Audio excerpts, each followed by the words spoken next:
പരസ്പരം ആലോചിച്ചുമല്ല ഈ പുസ്തകങ്ങൾ 66 എഴുതിയത്. ദൈവത്തിന്റെ പരിശുദ്ധാത്മാവ് നൽകിയ നിയോഗമനുസരിച്ച്. അത് പത്രോസിന്റെ ലേഖനത്തിൽ നമുക്ക് വായിക്കാനുണ്ട്. ദൈവം തിരഞ്ഞെടുക്കപ്പെട്ടതായ ചില വ്യക്തികൾക്ക് ദൈവം നൽകിയ ആലോചന അനുസരിച്ച്, ദൈവം അവർക്ക് നൽകിയ പരിശുദ്ധാത്മാവിന്റെ നിയോഗം അനുസരിച്ചാണ് ഈ പുസ്തകം എഴുതിയത് എന്നുള്ള കാര്യം ഓർക്കണം. അത് നാം ഇങ്ങനെയാ വായിക്കുന്നത്. പത്രോസിന്റെ രണ്ടാമത്തെ ലേഖനം. നിങ്ങൾ നോട്ട് ബുക്കും പേനയും കൈവശം ഉണ്ടായിരിക്കണം. ഈ പറയുന്ന പ്രാധാന്യമുള്ളവയൊക്കെ നിങ്ങൾ ഒന്ന് നോട്ട് ചെയ്യണം. അത് നോട്ട് ചെയ്ത് വെക്കുന്നത് നിങ്ങൾക്ക് വളരെ പ്രയോജനപ്പെടും. ഈ പുസ്തകം എഴുതിയതിനെ കുറിച്ചൊരു വാക്ക്. പത്രോസിന്റെ രണ്ടാമത്തെ ലേഖനം, അതിൻ്റെ 1-ാമത്തെ അധ്യായം, അതിൻ്റെ 20-ാമത്തെ വാക്യം നമ്മൾ വായിക്കുന്നത് ഇങ്ങനെയാണ്: തിരുവെഴുത്തിലെ പ്രവചനമൊന്നും സ്വയമായ വ്യാഖ്യാനത്താൽ ഉളവാകുന്നതല്ല എന്ന് ആദ്യം തന്നെ അറിയണമെന്ന്. പത്രോസ് എഴുതിയ 2-ാം ലേഖനം 1-ാമത്തെ അധ്യായം 20. ആദ്യം തന്നെ അറിയേണ്ടത്, തിരുവെഴുത്തിലെ പ്രവചനം ഒന്നും സ്വയമായ വ്യാഖ്യാനത്താൽ ഉളവാകുന്നതല്ല എന്ന് ആദ്യം തന്നെ അറിഞ്ഞുകൊള്ളണം. പ്രവചനം ഒരിക്കലും മനുഷ്യന്റെ ഇഷ്ടത്താൽ വന്നതല്ല. ദൈവകൽപ്പനയാൽ മനുഷ്യർ പരിശുദ്ധാത്മ നിയോഗം പ്രാപിച്ചിട്ട് എഴുതിയതാകുന്നു. ഓർക്കണം, ആരുടെയെങ്കിലും മനോമുഖരത്തിൽ ഹൃദയത്തിൽ ഉണ്ടായ ചിന്ത എഴുതി വെച്ചതല്ല. ദൈവം സംസാരിച്ചു, ദൈവം അവരോട് ആവശ്യപ്പെട്ടു, അതനുസരിച്ച് എഴുതിയവ. 66 പുസ്തകം, 40 എഴുത്തുകാര്.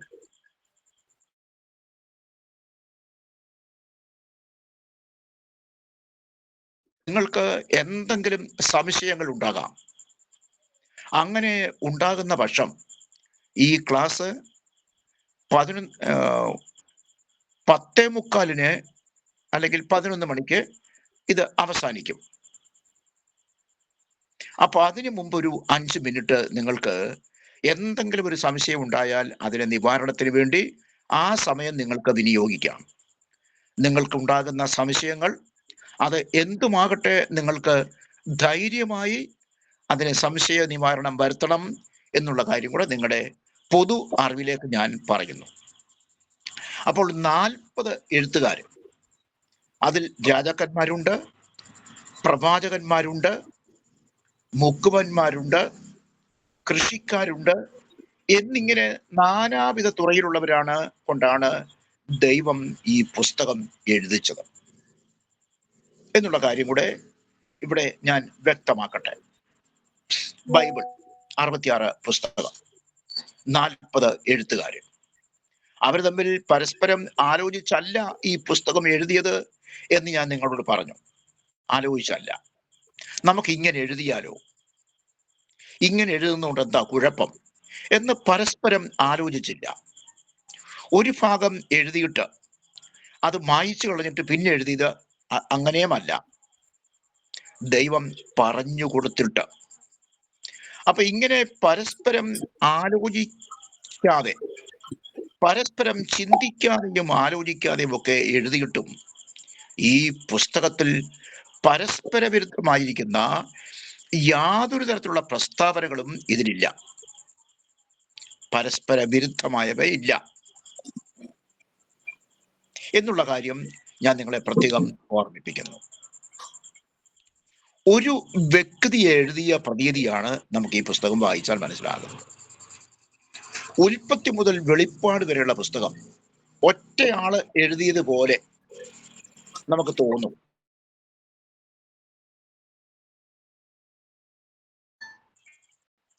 നമുക്ക് ഒരാൾ എഴുതിയതായിട്ടേ തോന്നുകയുള്ളൂ. അപ്പം വെളിപ്പാട് പുസ്തകം 1-ാമത്തെ അധ്യായത്തെ 1-ാമത്തെ വാക്യം നമ്മൾ വായിക്കുന്നത്. അതിൽ 1-ാമത്തെ അധ്യായത്തിലെ 3-ാമത്തെ വാക്യം നമ്മൾ വായിക്കുന്നു. ഈ പ്രവചനത്തിലെ വായിച്ച് കേൾക്കുന്നവൻ ഭാഗ്യവാൻ, അത് കേൾക്കുന്നവൻ ഭാഗ്യവാൻ, അത് അനുസരിക്കുന്നവൻ ഭാഗ്യവാൻ.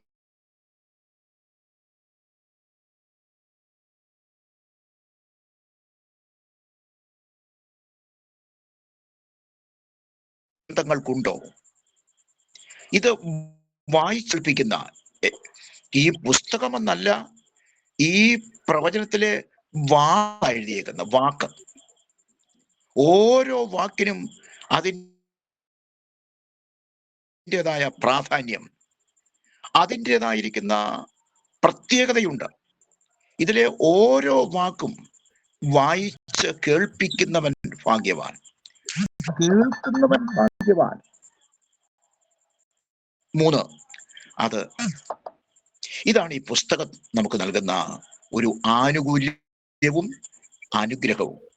ശരി, അപ്പോൾ ബൈബിളിനെ പൊതുവായി നമ്മൾ പൊതുവെ മനസ്സിലാക്കിയാൽ ഈ സത്യവേദ പുസ്തകം അല്ലെങ്കിൽ തിരുവെഴുത്ത് ഒരു ചെറിയ ഒരു അരുവി അല്ലെങ്കിൽ ഒരു തോടാണെന്ന് സങ്കല്പിച്ചാൽ, വേദപുസ്തകം ഒരു തോട്, ഒരു ചെറിയ അരുവി. ആ അരുവിയിൽ ഒരു ആനയ്ക്ക് നീന്താം,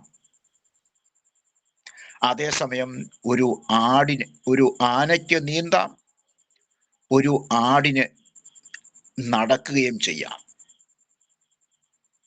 ഞാൻ പറഞ്ഞത്, നമുക്ക് ഈ ദൈവവചനം അല്ലെങ്കിൽ തിരുവെഴുത്ത് എന്ന് പറയുന്നത് ഒരു തോടായിട്ട് അല്ലെങ്കിൽ ഒരു അരുവിയായിട്ട് നാം സപ്പോസ് ചെയ്താൽ, നാം ഒന്ന് സങ്കല്പിച്ചാൽ, ഈ നദിയിൽ കൂടെ അല്ലെങ്കിൽ ഈ തോട്ടിൽ കൂടെ ഒരു ആനയ്ക്ക് നീന്തി കളിക്കാമെന്ന്, അതേസമയം തന്നെ ഒരു ആടിന് നടക്കുകയും ചെയ്യാം. നിങ്ങൾക്ക് അതിന്റെ ആശയം മനസ്സിലായി എന്ന് ഞാൻ കരുതുന്നു. ഒരു വേദ പണ്ഡിതനെ സംബന്ധിച്ച് അവന് ഇതിൽ നിന്ന് പഠിക്കാനുണ്ട്. കാര്യങ്ങൾ വേണ്ടതുപോലെ ഗ്രഹിക്കാനും മനസ്സിലാക്കാനും സാധിക്കും. അതേസമയം ചെറിയൊരു ആട്ടിൻകുട്ടിക്ക് ഇതിലെ നടക്കാം, ആനയ്ക്ക് നീന്താം. അതിന്റെ ആശയം നിങ്ങൾ ഏറെക്കുറെ മനസ്സിലാക്കി കാണുമെന്ന് ഞാൻ കരുതുന്നു. ആകട്ടെ, അപ്പം ഈ ദൈവവചനം പഠിക്കാൻ അതൊരു ഭാഗ്യകരമായ അവസ്ഥയാണ്. ഇത് പഠിക്കാൻ ലഭിക്കുന്ന അവസരം, ദൈവവചനം പഠിക്കാൻ ലഭിക്കുന്ന അവസരം ഒരു കാരണവശാലും നഷ്ടമാകരുത്. അത് വളരെ പ്രാധാന്യം, ദൈവം നമുക്ക് തരുന്നൊരു അവസരമാണെന്ന് ഓർക്കുക. അപ്പൊ ഇത് ചില ആളുകൾ വിചാരിക്കും, പഠിച്ചില്ലെങ്കിൽ എന്താണ്, എന്തിനു വെറുതെ സമയം കളയുന്നു, എന്താ പഠിക്കാത്തവരൊക്കെ ജീവിക്കുന്നില്ലേ, പഠിക്കാത്തവരും സുവിശേഷ പ്രവർത്തനങ്ങളിൽ ഏർപ്പെടുന്നുണ്ടല്ലോ. അല്ല, അത് നമ്മെ സംബന്ധിച്ചൊരു മൗഢ്യമായ ചിന്തയാണ്. കർത്താവ് തന്നെ ഇത് സംബന്ധിച്ച് പറഞ്ഞു. അതായത് മത്തായിയുടെ സുവിശേഷം 22-ാമത്തെ അധ്യായത്തിന്റെ 29-ാമത്തെ വാക്യം നമുക്കൊന്ന് വായിക്കാം. അതിൽ നിങ്ങളെ വേഗത്തിൽ പുസ്തകമെടുത്ത് വായിക്കാൻ കഴിയുന്നവരെ ആ വാക്യം ഒന്ന് വായിച്ചാൽ വളരെ നന്നായിരിക്കും. മത്തായിയുടെ സുവിശേഷം 22-ാമത്തെ അധ്യായം, അതിന്റെ 29-ാമത്തെ വാക്യം അതൊന്ന് നോട്ട് ചെയ്യുകയും കൂടെ വേണം. നമ്മൾ എന്തിനാണ് ഈ ബൈബിൾ പഠിക്കുന്നത്? അതിന് പറഞ്ഞത്, നിങ്ങൾ തിരുവെഴുത്തുകളെയും ദൈവശക്തിയെയും അറിയായ കൊണ്ട് തെറ്റിപ്പോകും. ഇത് അറിയാത്തത് കൊണ്ട്, ദൈവശക്തി എന്താണെന്ന്, ദൈവാത്മ നിയോഗം എന്താണെന്ന്, ദൈവവചനം എന്താണെന്ന് നമ്മൾ അറിയാതിരുന്നാൽ നമ്മുടെ ക്രിസ്തീയ ജീവിതം വിജയകരമായിരിക്കുകയില്ല. നമ്മുടെ ജീവിതത്തിൽ അബദ്ധങ്ങൾ സംഭവിക്കാം. ജീവിതത്തിൽ, വ്യക്തിപരമായ ജീവിതത്തിൽ, കുടുംബ സംബന്ധമായ ജീവിതത്തിൽ പരാജയങ്ങൾ ഉണ്ടായെന്ന് വരാം. നമുക്ക് ഈ വേദപുസ്തക ഉപദേശത്തിൽ നിലനിൽക്കാൻ കഴിയില്ല. അതുകൊണ്ട് നമ്മെ സംബന്ധിച്ച് ഈ വിശുദ്ധ വേദസത്യങ്ങൾ പഠിച്ചിരിക്കണം. കർത്താവ് തന്നെ പറഞ്ഞതല്ലേ, മത്തായി 22:29, നിങ്ങൾ തിരുവഴുത്തുകളെയും ദൈവശക്തിയെയും അറിയായ കൊണ്ട് തെറ്റിപ്പോകുന്നു. മർക്കോസിന്റെ സുവിശേഷത്തിലും കർത്താവ് ഇതൊന്നുകൂടെ ആവർത്തിച്ചു. കർത്താവ് അത് ആവർത്തിച്ചു. എങ്ങനെ? അവിടെ ഇത് തന്നെയാ വായിക്കുന്ന, ആവർത്തിച്ച് ഈ വാക്യം തന്നെ, നിങ്ങൾ തിരുവഴുത്തുകളെയും ദൈവശക്തിയെയും അറിയായ കൊണ്ട് തെറ്റിപ്പോകുന്നു എന്ന്. അപ്പൊ തെറ്റിപ്പോകാതെ ജീവിക്കണമെന്ന് വരികിൽ ജീവിതത്തിൽ പരാജയങ്ങൾ ഏറ്റുവാങ്ങാതിരിക്കാൻ, തോൽവി, ക്രിസ്തീയ ജീവിതം ആകെ പരാജയമായിരുന്നു എന്ന് ചിലർ പറയുന്നത് കേട്ടിട്ടുണ്ട്. എൻ്റെ ജീവിതം ദൈവത്തിന് തൃപ്തികരമാണെന്ന് എനിക്ക് തന്നെ മനസ്സിലായി. എനിക്ക് തന്നെ അറിയാം എൻ്റെ ജീവിതം ഒരു പരാജയമാണെന്ന്. അങ്ങനെ ആകാതിരിക്കാൻ, വിജയത്തിൽ നിന്ന് വിജയത്തിലേക്ക് നമ്മുടെ ക്രിസ്തീയ ജീവിതം മുന്നോട്ട് കൊണ്ടുപോകാൻ തിരുവെഴുത്തുകളെ വേണ്ടതുപോലെ പഠിച്ചേ പറ്റൂ. Price the Lord. അപ്പൊ അതിന് നമുക്ക് ലഭിക്കുന്ന എല്ലാ അവസരങ്ങളും വേണ്ടതുപോലെ പ്രയോജനപ്പെടുത്തേണ്ടതായിട്ടുണ്ട്. ആകട്ടെ, ഞാൻ പറയട്ടെ, അപ്പോൾ ദൈവവചനത്തിൽ തന്നെ ദൈവവചനം പഠിക്കാൻ മനസ്സ് വെച്ച വ്യക്തികൾ ഉണ്ടോ എന്ന് എന്നൊരു ചോദ്യം ഉണ്ടാകാം. ഇങ്ങനെ ആരെങ്കിലും ദൈവവചനം പഠിച്ചവരുണ്ടോ? അതിന് മനസ്സ് വെച്ചവരുണ്ടോ? എത്ര പേരെ വേണമെങ്കിലും കാണിക്കാനുണ്ട്. ഉദാഹരണം നമുക്കെടുക്കാം.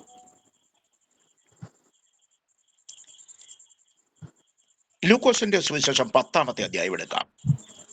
ലൂക്കോസിന്റെ സുവിശേഷം 10-ാമത്തെ അധ്യായത്തിന്റെ അതിന്റെ അവസാനത്തെ പാരഗ്രാഫ് വായിച്ചാൽ നമ്മുടെ കർത്താവായിരിക്കുന്ന യേശു ക്രിസ്തു 10-ാമത്തെ അധ്യായം അതിന്റെ അവസാന ഭാഗം, എന്നാൽ അല്പം വേണ്ടു, അല്ല ഒന്നു മതി, മറിയം നല്ല അംശം തിരഞ്ഞെടുത്തിരിക്കുന്നു, അതാരും അവളോട് അപഹരിക്കുകയുമില്ല. Thank you. അതിന്റെ മത്തായിയുടെ സുവിശേഷം, ലൂക്കോസിന്റെ സുവിശേഷം 10-ാമത്തെ അധ്യായം അതിന്റെ 39 വായിച്ചാട്ടെ. 39. അവൾക്ക് മറിയ എന്ന സഹോദരി ഉണ്ടായിരുന്നു. അവൾ കർത്താവിന്റെ കാൽക്കലിരുന്ന് അവന്റെ വചനം കേട്ടുകൊണ്ടിരുന്നു. നോക്ക് ആ രീതി, കർത്താവിന്റെ കാൽക്കലിരുന്നെന്ന്. മറിയ യേശുവിന്റെ കാൽക്കലിരുന്ന് തിരുവചനം കേൾക്കുകയാണ്. പക്ഷേ മാർത്തയ്ക്ക് സാധിച്ചില്ല, മറിയയ്ക്ക് സാധിച്ചുള്ളൂ. മാർത്ത ഒഴിവുണ്ടായിരുന്നു, പക്ഷെ അവള് അതിന് സമയം കണ്ടെത്തിയില്ല.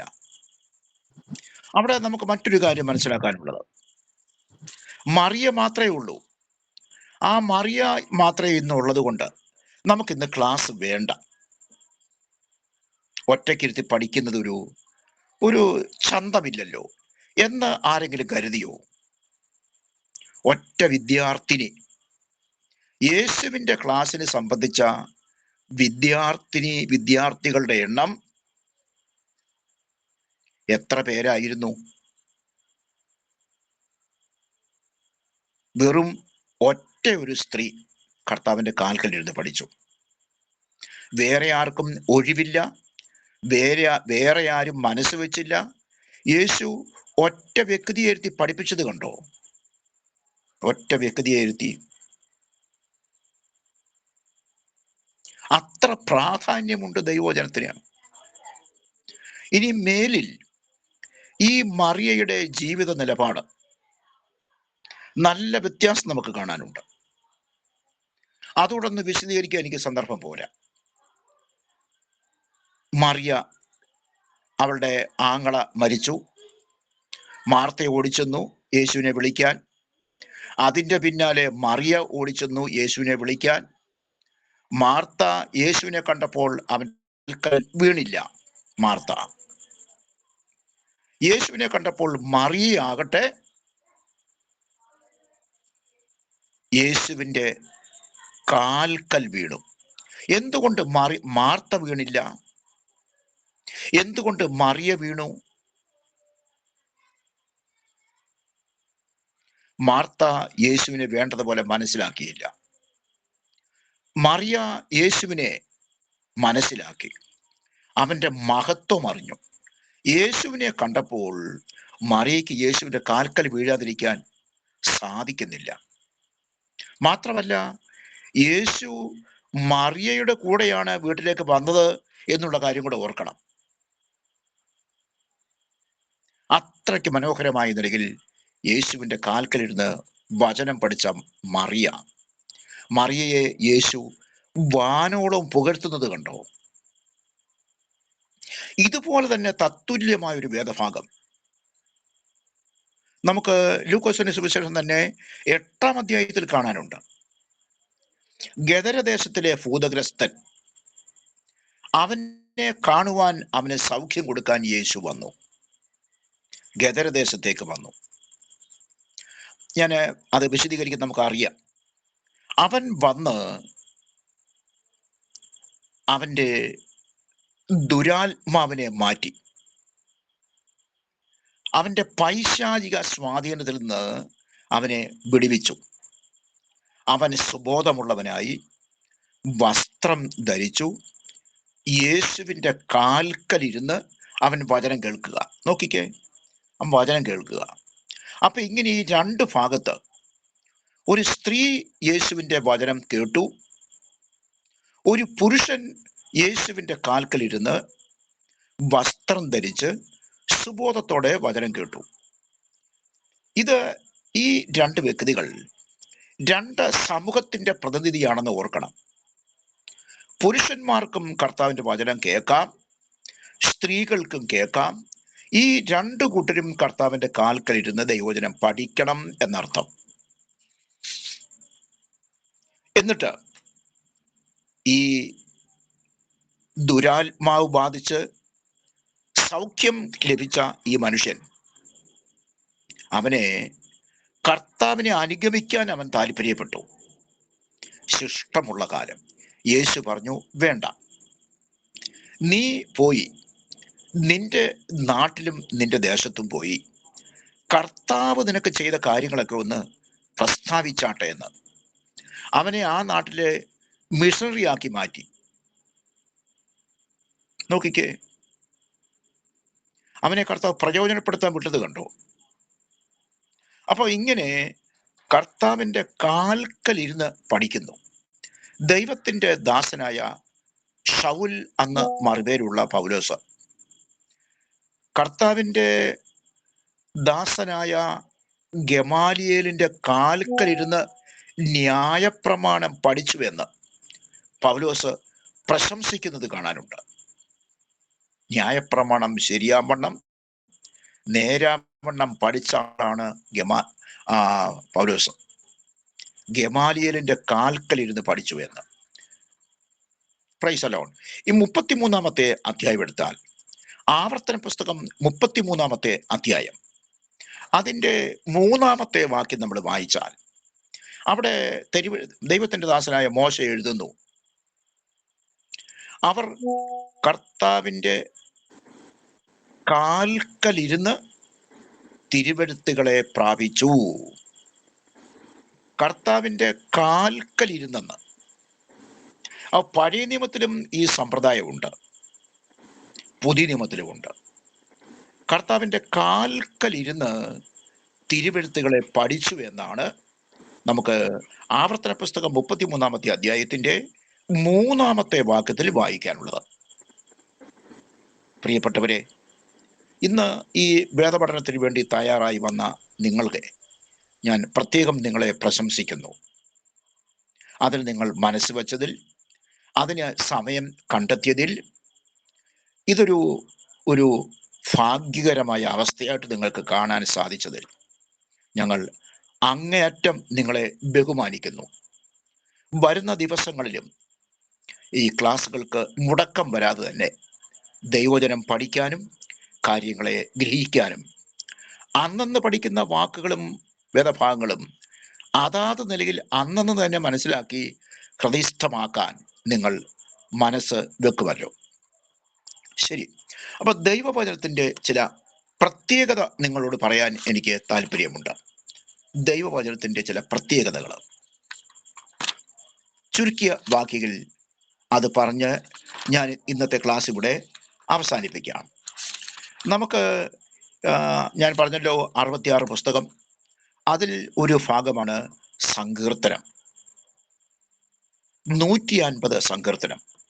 ഈ സങ്കീർത്തനം ആരംഭിക്കുന്നത് തന്നെ 150 സങ്കീർത്തനം, ഒന്നാമത്തെ സങ്കീർത്തനം ആരംഭിക്കുന്നത് തന്നെ ചില അരുതുകൾ പറഞ്ഞാണ്. എങ്ങനെ? അത് ഒട്ടുമിക്കവരും മനപ്പാടമായിരിക്കും. പിന്നെ ഒന്നാം സങ്കീർത്തനം, ദുഷ്ടന്മാരുടെ ആലോചന പ്രകാരം നടക്കാതെ, പാപികളുടെ വഴിയിൽ നിൽക്കാതെ, പരിഹാസികളുടെ ഇരിപ്പിടത്തിൽ ഇരിക്കാതെ. നോക്ക്, ഈ 3 കാര്യത്തോട് വിട്ടു നിൽക്കണമെന്നാണ് ദൈവാത്മാവ് ഉദ്ദേശിക്കുന്നത്. എന്നിട്ട് യഹോവയുടെ ന്യായപ്രമാണത്തിൽ സന്തോഷിച്ച് അവന്റെ ന്യായപ്രമാണത്തെ രാപകൽ ധ്യാനിക്കുന്ന മനുഷ്യൻ ഭാഗ്യവാൻ. എന്നിട്ട് അവൻ ആറ്റിരകത്ത് നട്ടിരിക്കുന്ന എന്നിങ്ങനെ വായിക്കുന്നു. അപ്പൊ ഇത് രാപകൽ ധ്യാനിക്കേണ്ട ഒരു പുസ്തകമാണെന്ന് ഓർക്കുക. ഈ പുസ്തകം ഇവിടെ എഴുതിയേക്കുന്നത് സങ്കീർത്തനത്തിന്റെ കാര്യം മാത്രമല്ല. ഈ 66 പുസ്തകവും രാപകൽ ധ്യാനിക്കേണ്ടത്. ഈ പുസ്തക പാരായണത്തിൽ സന്തോഷം കണ്ടെത്തണം. വേദപഠനത്തിൽ സന്തോഷം കണ്ടെത്തണം. വേദപുസ്തകം വായിക്കുകയല്ല, പിന്നെ വേദപുസ്തകം ധ്യാനിക്കുകയാണ് ചെയ്യുന്നത്. നമ്മൾ പത്രം വായിക്കുന്നു, അത് നമ്മൾ മാറ്റുന്നു. നമ്മൾ പത്രം വായിക്കുമ്പോൾ ഇന്നലത്തെ വാർത്തയാണ് നമുക്ക് ഇന്ന് കിട്ടിയത്. ഇന്നത്തെ വാർത്ത നമുക്ക് കിട്ടുന്നത് നാളെയാണ്. പക്ഷെ വേദപുസ്തകം എന്നും എന്നും ഫ്രഷാണ്. അതിൽ സന്തോഷിക്കണം, വായിച്ച് സന്തോഷിക്കണം. രാപകൽ ധ്യാനിക്കാൻ ഉള്ള മൂല്യം ഇതിനുണ്ട്. രാപകൽ ധ്യാനിക്കുന്ന മനുഷ്യൻ ഭാഗ്യവാനെന്ന്. അപ്പൊ രാപകൽ ധ്യാനിക്കാൻ മനസ്സ് വെച്ചില്ലെങ്കിൽ നിർഭാഗ്യവാൻ എന്നിവിടെ നമ്മൾ കാണണം. Price the Lord. അപ്പൊ 119 സങ്കീർത്തനം മുഴുവനും 119 സങ്കീർത്തനം മുഴുവനും വേദപുസ്തകത്തിന്റെ പ്രാധാന്യവും അതിൻ്റെ പ്രത്യേകതയും നമുക്കിതിൽ ഏതാനും കുറെ ഭാഗങ്ങളിൽ കാണാനുണ്ട്. 119 ഇതിൻ്റെ പ്രത്യേകത, ഇതിൻ്റെ പ്രാധാന്യം ഒക്കെ നമുക്കിതിൽ കാണാനുണ്ട്. അപ്പം നോക്കിക്കേ, 119 സങ്കീർത്തനത്തിന്റെ 4-ാമത്തെ വാക്യം നമ്മൾ വായിച്ചാൽ, 4-ാമത്തെ വാക്യം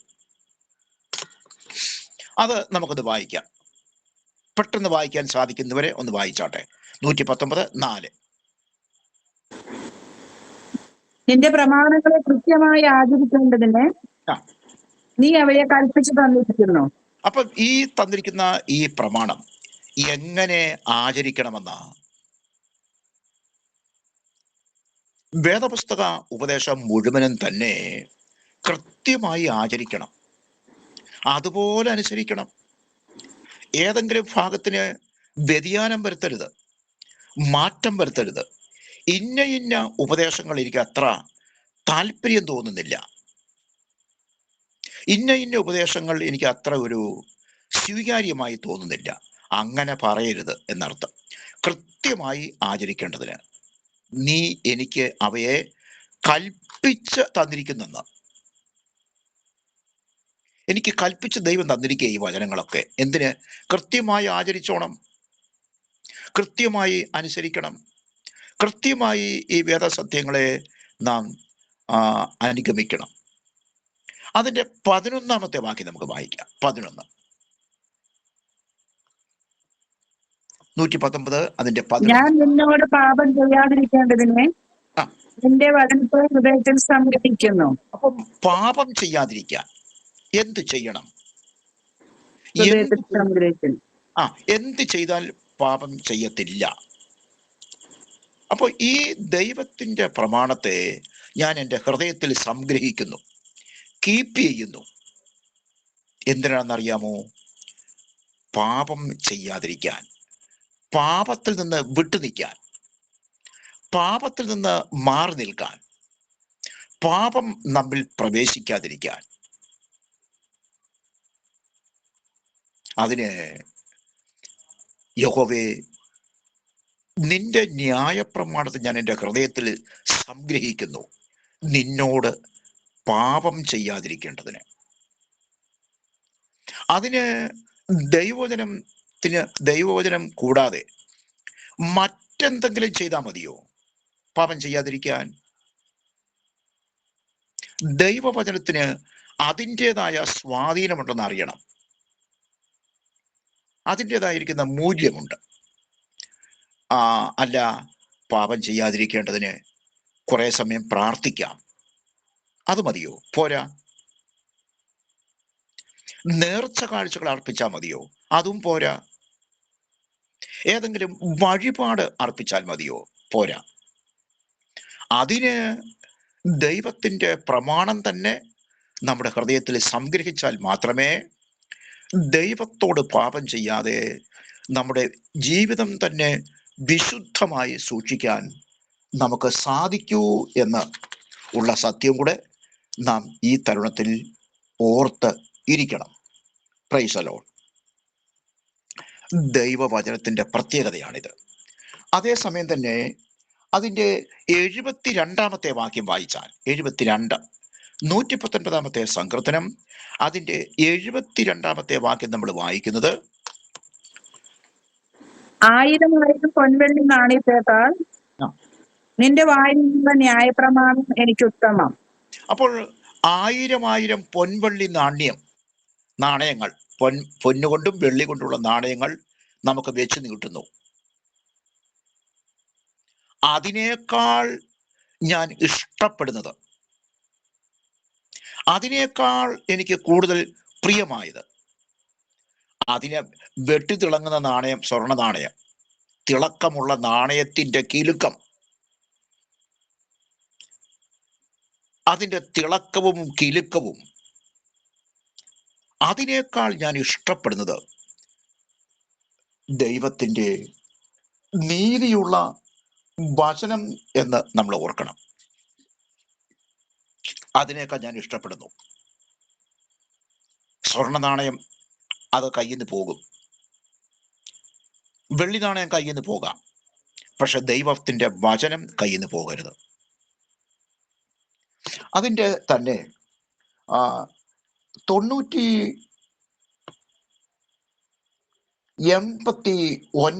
വാക്യം നമുക്ക് 89 ദൈവവചനത്തിന്റെ ചില പ്രത്യേകതയാണ് ഞാൻ ഇവിടെ വായിച്ചത്. ദൈവവചനത്തിന് നിന്റെ വചനം സ്വർഗ്ഗത്തിൽ സ്ഥിരമായിരിക്കുന്നു. നിന്റെ വചനം സ്വർഗത്തിൽ എന്നേക്കും സ്ഥിരമെന്ന്. ദൈവവചനം സ്വർഗത്തിൽ എന്നേക്കും സ്ഥിരമാണ്. ആകാശം മാറിപ്പോകും, ഭൂമി ഒഴിഞ്ഞു പോകും.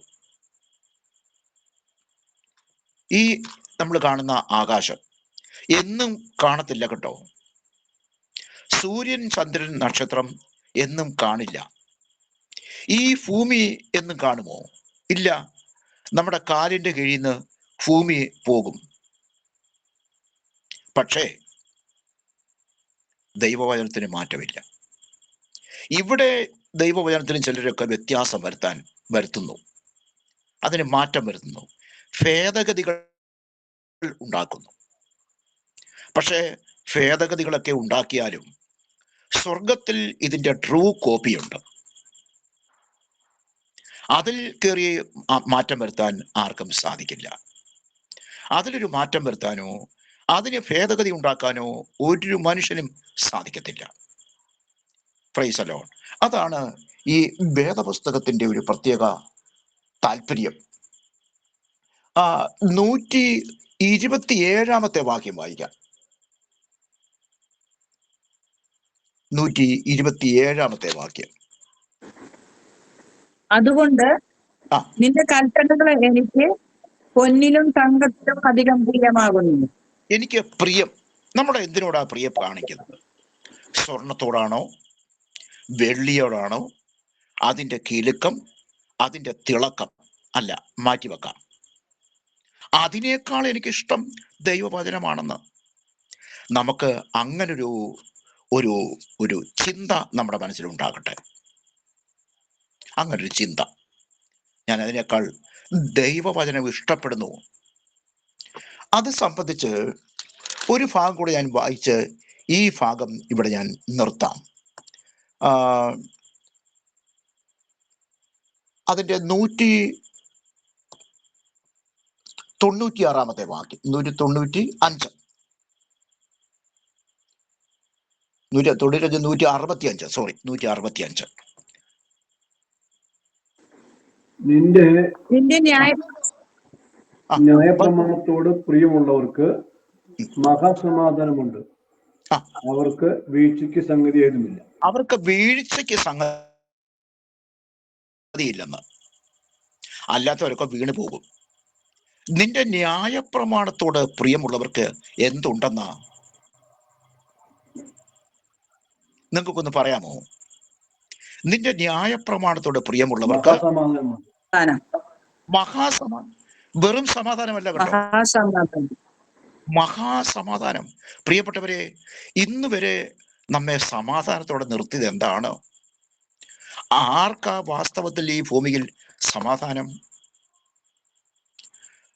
കർത്താവായ യേശുവിൻ്റെ ജനന സമയത്ത് ആട്ടിടയന്മാര് ആടുകൾക്ക് കാവൽ കാത്തു കിടന്നു. അവർക്ക് ഒരു ദൂതൻ പ്രത്യക്ഷപ്പെട്ടു. കുറച്ചു കഴിഞ്ഞപ്പോൾ ഒരു സംഘം ദൂതന്മാർ വീണ്ടും പ്രത്യക്ഷപ്പെട്ടു. അവര് ഈ ആട്ടിടയന്മാരെ കേൾപ്പിച്ച ഒരു പാട്ട് നമ്മുടെ ഓർമ്മയിലുണ്ട്.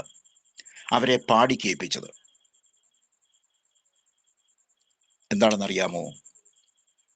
അവരെ പാടി കേൾപ്പിച്ചതാ. സ്വർഗത്തിൽ നിന്ന് ദൂതന്മാർ വന്നവരെ പാട്ട് പാടി കേൾപ്പിച്ചു. അത്യുന്നതങ്ങളിൽ ദൈവത്തിന് മഹത്വം, ഭൂമിയിൽ ദൈവപ്രസാദം ഉള്ളവർക്ക്.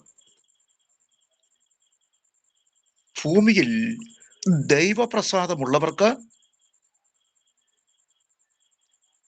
സമാധാനമെന്ന് എന്ന് പറഞ്ഞാൽ ദൈവത്തെ പ്രസാദിപ്പിക്കുന്നവർക്ക് സമാധാനം ലഭിക്കൂ എന്ന്. കുറച്ച് സമാധാനം വേണം. ഏത് മാർക്കറ്റിൽ കിട്ടും സമാധാനം? എത്ര വിശേഷപ്പെട്ട കാശ്മീരിൽ ഉള്ളതായ പരവതാനികൾ കിട്ടും. അറേബ്യയിലെ പരവതാനി മാർക്കറ്റിൽ വാങ്ങിക്കാൻ കിട്ടും. അറേബ്യയിലെ തിളക്കമുള്ള പരവതാനികൾ ഒക്കെ വാങ്ങിക്കാൻ കിട്ടും. പക്ഷേ ഒരൗൺസ് സമാധാനം ഒരു മാർക്കറ്റിലും കിട്ടില്ല. ഒരു മാർക്കറ്റ് കിട്ടാത്ത ഒന്നാണ് സമാധാനം. അത് പിന്നെ എങ്ങനെ കിട്ടുമെന്ന്? അത് ദൈവവചനത്തെ അനുസരിച്ച് ഈ പ്രമാണത്തോട് പ്രിയമുള്ളവരായിട്ടൊക്കെ ജീവിച്ചാൽ മതി. നമുക്ക് ദൈവം സമാധാനം തരും. ദൈവത്തെ പ്രസാദിപ്പിക്കുന്നവർക്ക്, അത്യുന്നതങ്ങളിൽ ദൈവത്തിന് മഹത്വം, ഭൂമിയിൽ ദൈവപ്രസാദമുള്ളവർക്ക് സമാധാനം. ദൈവത്തെ പ്രസാദിപ്പിക്കുന്നവർക്കാണ് വാസ്തവത്തിൽ സമാധാനം ലഭിക്കുന്നതെന്ന് നിശ്ചയമായിട്ട് നിങ്ങൾ അറിഞ്ഞാലും. അല്ലാതെ പ്രാർത്ഥിച്ചാൽ കിട്ടുന്ന അല്ല സമാധാനം. ഒന്ന് ഉപവാസം എടുത്താൽ ലഭിക്കുന്നതല്ല സമാധാനം. കർത്തൃദാസന്മാരോടോ അല്ലെങ്കിൽ പുരോഹിതന്മാരോടോ ആവശ്യപ്പെട്ടാൽ ലഭിക്കുന്നതല്ല സമാധാനം. അത് നമുക്ക് സ്വന്തമായിട്ട് കിട്ടണം. എങ്ങനെ? ദൈവവചനം ശരിയായ നിലയിൽ അനുസരിച്ചാൽ മതി. നമുക്ക് മതിയായ ദൈവസമാധാനം, നദി പോലെ ഉള്ള സമാധാനം നമ്മിലേക്ക് ദൈവം ഒഴുക്കി വരും. ഇത് പ്രത്യേകമായി ശ്രദ്ധിക്കുക. Price the Lord. ഇത് നമ്മൾ നിശ്ചയമായിട്ടും അറിഞ്ഞിരിക്കേണ്ടതായ കാര്യങ്ങളാണ്. ദൈവവചന സത്യങ്ങൾ, ദൈവവചനത്തെ അനുസരിക്കാൻ, പഠിക്കാൻ, മനസ്സിലാക്കാൻ, ചിന്തിക്കാൻ ഇനി ഞാൻ ഒരു കാര്യം കൂടെ എടുത്തു പറയട്ടെ. ഈ ദൈവവചനം 66 പുസ്തകം, ഇതിൽ എന്തെങ്കിലും ഒരു വാക്കുകൾക്കോ വചനത്തിനോ മാറ്റം വരുത്താൻ, ഒരു വ്യത്യാസം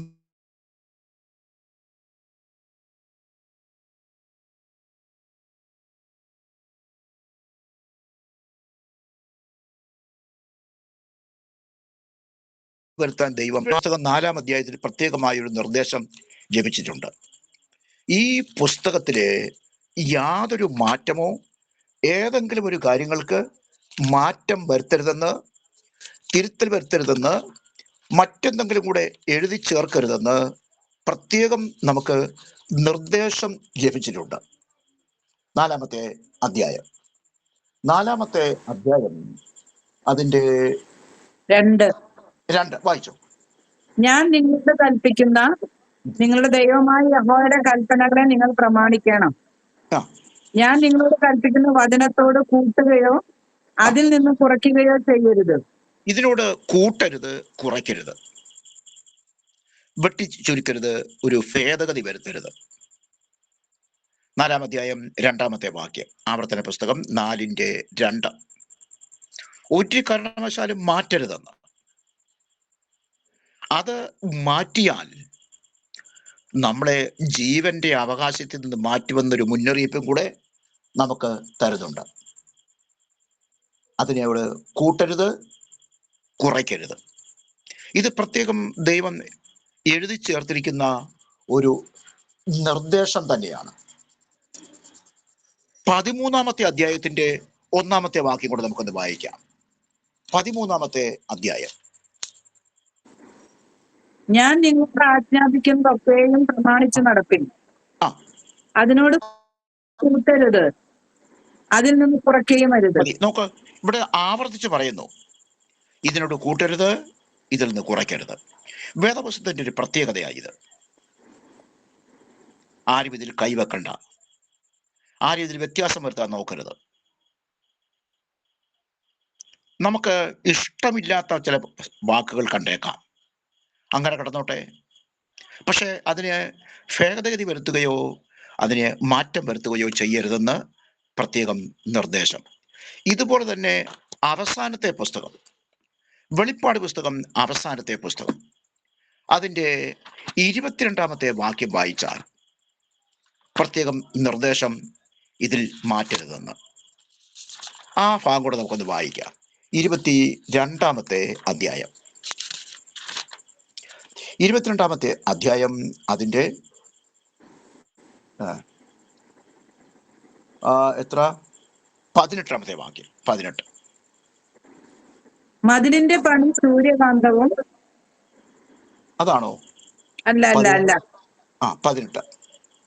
ഈ പുസ്തകത്തിലെ പ്രവചനം കേൾക്കുന്ന ഏവനോടും ഞാൻ സാക്ഷീകരിക്കുന്നു എന്തെന്നാൽ, അതിനോട് ആരെങ്കിലും കൂട്ടിയാൽ ഈ പുസ്തകത്തിൽ എഴുതിയ ബാധകളെ ദൈവം അവന് വരുത്തും.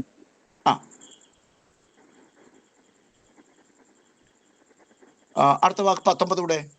ഈ പ്രവചന പുസ്തകത്തിലെ വചനത്തിൽ നിന്ന് ആരെങ്കിലും വല്ലതും നീക്കിക്കളഞ്ഞാൽ ഈ പുസ്തകത്തിൽ എഴുതിയിരിക്കുന്ന ജീവവൃക്ഷത്തിലും വിശുദ്ധ നഗരത്തിലും അവനുള്ള അംശം ദൈവം നീക്കിക്കളയും. പ്രത്യേകം ഇത് ഒരു താക്കീത് നൽകുക, ഒരു താക്കീത്. ഇതിന് മാറ്റം വരുത്തരുത്, വ്യത്യാസം വരുത്തരുത്, ഈ ഉപദേശത്തിൽ കൂട്ടുകയോ കുറയ്ക്കുകയോ ചെയ്യരുതെന്ന്. അതുകൊണ്ട് ഇനിയും വരുന്ന ദിവസങ്ങളിൽ നമുക്കത് പ്രത്യേകം ശ്രദ്ധിക്കേണ്ടതായിട്ടുണ്ട്. ഈ ക്ലാസ്സിൽ ഈ വേദപുസ്തക സത്യങ്ങളെ സംബന്ധിച്ച് ഒരു പക്ഷേ നിങ്ങൾ ഇതൊക്കെ ഒരു പക്ഷേ ചിലരെങ്കിലും ആദ്യമായിട്ട് കേൾക്കുന്നവരായിരിക്കാം. എല്ലാവരെയും ഉദ്ദേശിച്ച് നമുക്ക് വളരെ തികഞ്ഞ ആത്മാർത്ഥതയോടും പ്രാർത്ഥനാപൂർവം ഈ വേദസത്യങ്ങൾ വരും ദിവസങ്ങളിൽ നമുക്ക് കൂടുതലായി പഠിക്കാൻ നമുക്ക് പ്രത്യേകമായിട്ട് മനസ്സ് വെക്കാം. നിശ്ചയമായിട്ടും ഈ വേദപഠനം നമ്മെ ഒരു പുത്തൻ മേഖലകളിലേക്ക്, ഒരു പുത്തൻ അനുഭവത്തിലേക്ക്, ഒരു പുത്തൻ ക്രിസ്തീയ ജീവിതത്തിലേക്ക് നമ്മെ കരം പിടിച്ച് ഉയർത്തും എന്നുള്ളതിന് യാതൊരു വിധത്തിലുള്ള സംശയവും നമുക്ക് വേണ്ട. ദൈവവചനത്തെ യഥാർത്ഥമായി മനസ്സിലാക്കി മുന്നോട്ട് പോകാൻ നമ്മുടെ ദൈവം നമ്മെ ധാരാളമായിട്ട് സഹായിക്കട്ടെ. അപ്പോൾ നമുക്ക് ഈ വേദപുസ്തകത്തിലെ ആദ്യത്തെ 5 പുസ്തകം, ഉൽപ്പത്തി, പുറപ്പാട്, ലേവ്യ, സംഖ്യ, ആവർത്തനം, അത് മോശ എഴുതിയത്. പുതിയ നിയമത്തിലെ ആദ്യത്തെ 4 പുസ്തകം, അത് 4 പേരെ കൊണ്ട് ദൈവം എഴുതിച്ചു. ആദ്യത്തെ 5 പുസ്തകം ദൈവം ഒരാളെ കൊണ്ട് എഴുതിച്ചപ്പോൾ പുതിയ നിയമത്തിലെ ആദ്യത്തെ 4 പുസ്തകം 4 വ്യക്തികളെ കൊണ്ടാണ് എഴുതിച്ചത്. വളരെ അത് നമ്മൾ കൂടുതലായിട്ട് സമയം കണ്ടെത്തി പഠിക്കുമ്പോഴാണ് ഇതിൻ്റെ വലിയ ആസ്വാദ്യത നമുക്ക് തോന്നുന്നത്. മത്തായി സുവിശേഷം താൻ എഴുതിയപ്പോൾ അതിന് 28 അധ്യായം. ഈ മത്തായി എന്ന പേരുള്ളയാള്, ആ ആളുടെ പ്രത്യേകത നോക്കുക. അവൻ നേരത്തെ ആരായിരുന്നു? ഈ വേദപുസ്തകം എഴുത്തുകാരിൽ മത്തായിയുടെ കാര്യം എനിക്ക് ഒരു വാക്കിലൊന്ന് പറയണമെന്ന് താല്പര്യമുണ്ട്. മത്തായിയെ സംബന്ധിച്ച് ഒരു വാക്ക്. അതായത് ലൂക്കോസിന്റെ സുവിശേഷം അതിൻ്റെ 8-ാമത്തെ അധ്യായം,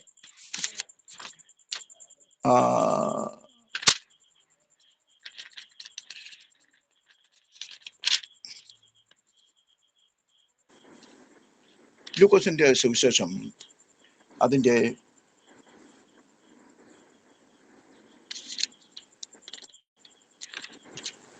9-ാമത്തെ അധ്യായത്തിൽ, ലൂക്കോസിന്റെ സുവിശേഷമല്ല, മത്തായിയുടെ സുവിശേഷം 9-ാമത്തെ അധ്യായത്തിന്റെ 9-ാമത്തെ വാക്യം നമുക്കത് വായിക്കാം. മത്തായി 9:9.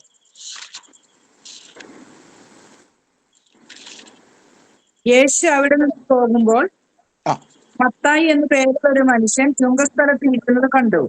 മതി, വായിച്ചോളൂ. എന്നെ അനുഗമിക്ക എന്ന് അവനോട് പറഞ്ഞു. അവൻ എഴുന്നേറ്റ് അവനെ അനുഗമിച്ചു. നോക്ക്, ഈ മത്തായി എന്ന പേരുള്ളയാള് ഒരു കസ്റ്റംസ് ഉദ്യോഗസ്ഥൻ. അവൻ അവന്റെ ഓഫീസിൽ ഇരിക്കുകയായിരുന്നു. അവന്റെ ഉദ്യോഗ സംബന്ധമായിട്ട് അവന്റെ ഓഫീസിൽ ഇരിക്കുമ്പോൾ യേശു പെട്ടെന്ന് അപ്രതീക്ഷിതമായിട്ട് അവന്റെ ഓഫീസിലേക്ക് കയറി വന്നു. പെട്ടെന്ന് യേശു അവനോട്, ഞാനിവിടെ നിർത്താം. യേശു അവനെ വിളിക്കുന്നു, എന്നെ അനുഗമിപ്പിൻ. മറ്റൊന്നും ചിന്തിക്കാതെ യേശുവിനെ അനുഗമിച്ചു. ഞാനിവിടെ നിർത്തുന്നു. യേശുവിനെ അനുഗമിക്കാൻ ചുങ്കക്കാരന് സാധിച്ചു. ആ ചുങ്കക്കാരനെ കൊണ്ടാണ് യേശു മത്തായിയുടെ സുവിശേഷം എഴുതിച്ചത്. കണക്കെഴുത്തുകാരൻ, ഒരു കസ്റ്റംസ് ഓഫീസർ, ആ ആളുടെ കണക്കിന്റെ പ്രാവീണ്യം ആ കണക്കെഴുത്തുകാരനെ കർത്താവ് ഉപയോഗിച്ചു. എങ്ങനെ? ഒന്നാമത്തെ സുവിശേഷം എഴുതാൻ.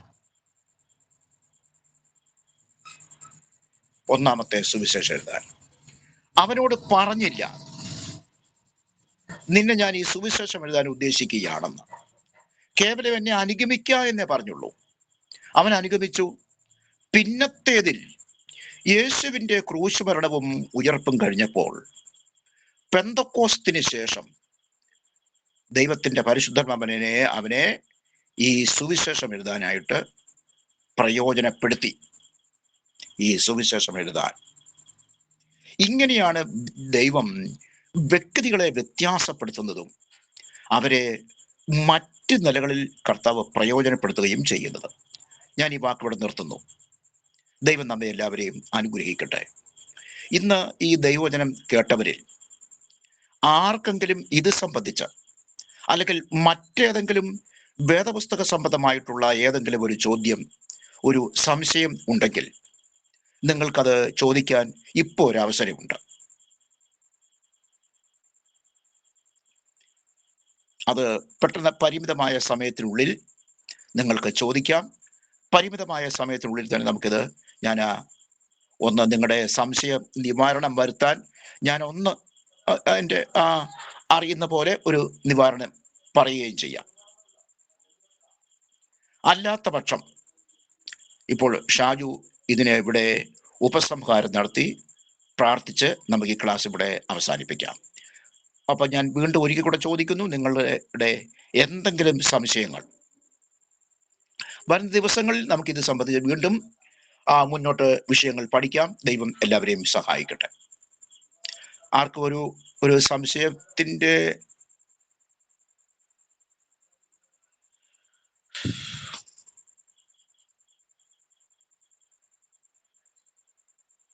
ഇല്ല, ആർക്കും അങ്ങനെ സംശയം ഇല്ല എന്ന് ഞാൻ കരുതുന്നു. അല്ല, നിങ്ങൾക്കൊരു സംശയം ഉണ്ടാകണം വരും ദിവസങ്ങളിലും, അത് അപ്പോഴപ്പോൾ നമുക്ക് കാര്യങ്ങൾ ചർച്ച ചെയ്തും ഡിസ്കസ് ചെയ്ത് മുന്നോട്ട് പോകാൻ ദൈവം നമ്മളെ സഹായിക്കട്ടെ. ഷാജു അത് സംബന്ധിച്ചൊരു ഭാഗം പറഞ്ഞ് പ്രാർത്ഥിച്ചാട്ടെ. നമുക്ക് പ്രാരംഭ ദിനത്തിൽ അതിന്റെ ആളെന്നറിയ സത്യങ്ങൾ മനസ്സിലാക്കുവാൻ അതിന് മുന്നിൽ പഠിക്കുന്നു, നിങ്ങൾക്ക് ഉപകാരത്തിലാക്കി മാറ്റാം എന്നുവെച്ചുള്ള ആളെന്നറിയ സത്യങ്ങൾ പ്രിയ രാജമാസ് നമ്മോട് പങ്കുവയ്ക്കുകയായിരുന്നു. കഴിവുള്ള എല്ലാ ആളുകളും പറയുന്ന പ്രധാന പോയിന്റ്സുകൾ എഴുതി വെച്ച് അത് വരും ദിവസങ്ങളിൽ നമ്മൾ വീണ്ടും വായിച്ച് മനസ്സിലാക്കി പഠിക്കുന്നത് വളരെ നന്നായിരിക്കും. ഈ ഒരു വചനപഠനം നമുക്ക് ഏവർക്കും അനുഗ്രഹമാകട്ടെ. സംശയങ്ങൾ ചോദിക്കാനുള്ള നമുക്ക് സാവകാശങ്ങളുണ്ട്. ഇത് കഴിഞ്ഞാൽ നമുക്ക് വേണമെങ്കിൽ വോയിസ് ഇട്ട് ചോദിക്കാൻ സാധിക്കാവുന്നതാണ്. ഇനി നമുക്ക് വ്യാഴാഴ്ച ക്ലാസ് ഉണ്ടായിരിക്കുന്നതാണ്. തുടർന്നുള്ള കാര്യങ്ങൾ ലഘുവിവരണം പറയാൻ വേണ്ടി ഞാൻ സിസ്റ്റർ മിനിയെ ഞാൻ ക്ഷണിക്കുന്നു. സിസ്റ്റർ മിനി സംസാരിക്കണം. സിസ്റ്റർ മിനി സംസാരിക്കുക. ഇവിടെ ഇപ്പൊ നമ്മുടെ ഇന്നത്തെ അറ്റൻഡൻസിലെ 2 പേര് എനിക്ക് മനസ്സിലാവാത്തതുണ്ട്. അത് വേറെ ഒരു ജെയ്സി, അത് ആരാണെന്നൊന്ന് പറഞ്ഞാൽ നന്നായിരുന്നു. ജെയ്സി, അങ്ങനെ പേര് വന്നിരിക്കണേ. ജെയ്സി ബിജേഷ് പറഞ്ഞിട്ടുണ്ടായിരുന്നില്ല. അജീഷ് പാസ്റ്ററുടെ വൈഫ് ജെയ്സി. ജെയ്സി അല്ലേ? ഓക്കെ. അപ്പൊ അവരുടെ ഫോൺ നമ്പറും കൂടെ എനിക്കൊന്ന് ഇട്ടുതരുന്നു സിസ്റ്ററെ.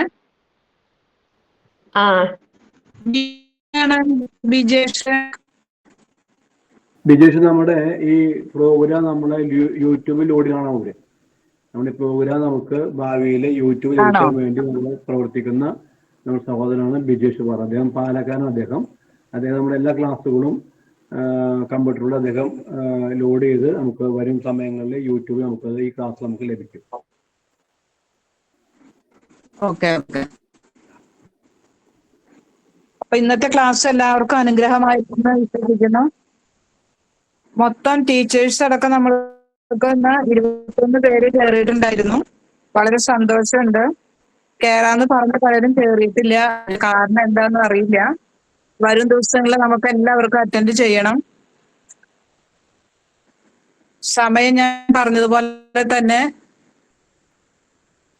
കറക്റ്റ് ടൈമിന് ഞാൻ അറ്റൻഡൻസ് ഇവിടെ മാർക്ക് ചെയ്തിട്ടുണ്ട്. ഈ 2 പേരെ മാത്രം മനസ്സിലായില്ല.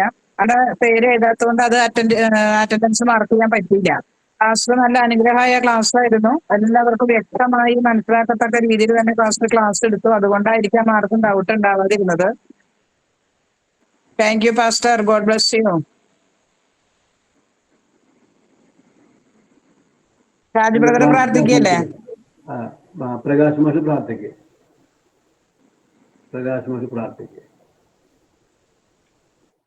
ശബ്ദം കേൾക്കാമല്ലോ? എന്റെ വീഡിയോ ഓൺ ആവണില്ല തുടക്കം മുതലേ. അപ്പൊ ഞാന് വീഡിയോ അതുകൊണ്ടാണ് ഓൺ ആക്കാത്ത കേട്ടോ. നമുക്ക് പ്രാർത്ഥിക്കാം. കണ്ണുകളെ അടയ്ക്കാം. പരിശുദ്ധനും നിത്യനുമായി ഞങ്ങളുടെ വാഴ്ത്തപ്പെട്ട കർത്താവേ, ഞങ്ങളുടെ ഒരു പുതിയ ഉദ്യമത്തിനായിട്ട് ഞങ്ങൾ അങ്ങേ കർത്താവെ ഞങ്ങളുടെ ആ ശുശ്രൂഷ അവസ്ഥകളിലേക്ക് അങ്ങേ വിളിക്കുകയാണ് കേട്ടപ്പ. ഈ ഉദ്യമത്തെ അവിടുന്ന് അനുഗ്രഹിക്കണം. നിന്റെ പദ്ധതിക്ക് ഒത്ത വിധം കർത്താവെ ഇതിനെ മുന്നോട്ട് കൊണ്ടുപോകണം. കർത്താവെ, ആദ്യത്തെ ക്ലാസ് എടുത്ത പാസ്റ്ററിനായിട്ട് സ്തോത്രം. കർത്താവെ, അവിടുത്തെ സ്വരം തന്നെ നീ ഞങ്ങളെ കേൾപ്പിച്ചല്ലോ. നന്ദിയോട് സ്തോത്രം. കടന്നു വന്ന് ഞങ്ങൾ ഓരോരുത്തരെയും നിന്റെ കരങ്ങളിലേക്ക് ഏൽപ്പിക്കുന്നു. ഞങ്ങളൊക്കെ നിന്റേതാണപ്പ. അവിടുത്തെ വചനമാണ് നീ ഞങ്ങൾക്ക് ഇന്ന് പകർന്നു തന്നത്. ഇനിയുള്ള ക്ലാസ്സുകളും കർത്താവെ അതുപോലെ തന്നെ മുന്നോട്ട് പോകാൻ ഞങ്ങളെ സഹായിക്കണമേ. ഓരോ ക്ലാസ്സുകൾക്കായിട്ടും ഓരോ അധ്യാപകർക്കായിട്ടും ഞങ്ങൾ പ്രാർത്ഥിക്കുന്നു. കർത്താവെ സ്തോത്രം. അധ്യാപകർക്ക് അങ്ങയുടെ കർത്താവെ ആ കയ്യിലിണങ്ങിയ ആയുധങ്ങളായിട്ട് അധ്യാപകർ മാറണം. കർത്താവെ സ്തോത്രം. അനുഗ്രഹിക്കണം. ഓരോരുത്തർക്കായും പ്രാർത്ഥിക്കുന്നു. കർത്താവെ പ്രാർത്ഥനാനുഭവത്തോടെ തന്നെ എല്ലാവരും ആയിരിക്കാൻ ഞങ്ങളെല്ലാവരെയും സഹായിക്കണം, അനുഗ്രഹിക്കണം. പ്രത്യേകിച്ച് ഇതിന്റെ കോർഡിനേറ്റർ ആയിരിക്കുന്ന മിനിസിസ്റ്റിനോട് പ്രത്യേകിച്ച് പ്രാർത്ഥിക്കുന്നു. ഒത്തിരി ചുമതലകൾ ചെയ്യുന്നു കർത്താവെ. കർത്താവെ അവിടുന്ന് അനുഗ്രഹിച്ചാട്ടെ. പ്രത്യേകിച്ച് നമ്മുടെ ഷാജി ബ്രദറിനോട് പ്രാർത്ഥിക്കുന്നു. ഒരുപാട് കർത്താവെ പദ്ധതികൾ ആ മനുഷ്യന്റെ ഉള്ളിൽ അങ്ങ് കൊടുത്തിട്ടുണ്ട്. അതെല്ലാം നന്മയ്ക്കാക്കി തന്നെ, എല്ലാം കൃത്യതയോടെ അത് പ്രവർത്തിക്കത്തക്ക വിധം നന്മയ്ക്കാക്കി തന്നെ തീർക്കണം.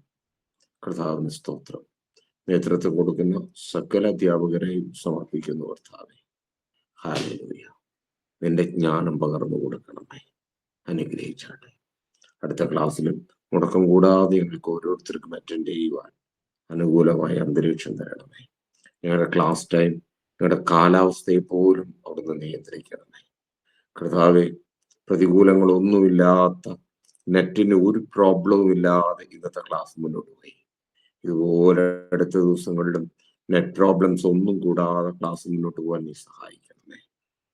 കർത്താവെ നീ തന്നെ നിയന്ത്രിക്കണം, നയിക്കണം. പ്രാർത്ഥന കേൾക്കണം.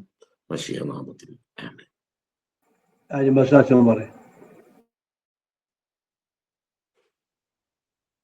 മ്യൂട്ട് മാറ്റി.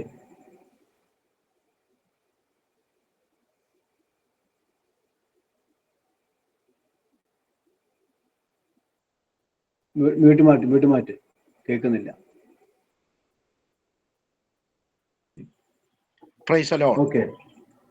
Price the Lord. കർത്താവ് നമ്മുടെ പ്രാർത്ഥന കേട്ടതിനായി സ്തോത്രം ചെയ്യാം. Hallelujah, hallelujah. നമ്മുടെ കർത്താവിന്റെ രക്ഷിതാവായിരിക്കുന്ന യേശു ക്രിസ്തുവിന്റെ കൃപയും പിതാവായ ദൈവത്തിന്റെ സ്നേഹവും ആശ്വസിപ്പിക്കുന്ന പരിശുദ്ധാത്മാവിന്റെ സാന്നിധ്യവും സംബന്ധവും സഹവാസവും കൂട്ടായ്മയും നമ്മോടും ഓർത്ത് പ്രാർത്ഥിച്ച എല്ലാ വിഷയം ഭൂമിയിലെ സകല വിശുദ്ധന്മാരോടും ഇന്ന് ക്ലാസ്സിന് സംബന്ധിച്ച ഞങ്ങളുടെ എല്ലാ വാത്സല്യ സഹോദരന്മാരോടും ഇതിന്റെ കോർഡിനേറ്ററായി പ്രവർത്തിക്കുന്ന മിനി, അതുപോലെ മറ്റ് പ്രിയപ്പെട്ടവര്, പ്രത്യേകിച്ച് ഷാജുനോട് കൂടെ ഇന്നും എന്നേക്കും നമ്മുടെ കർത്താവിന്റെ രണ്ടാമത്തെ വരവിലെയും ഉണ്ടാകുമാറാകട്ടെ. ആമേൻ, ആമേൻ, ആമേൻ. ആമേൻ.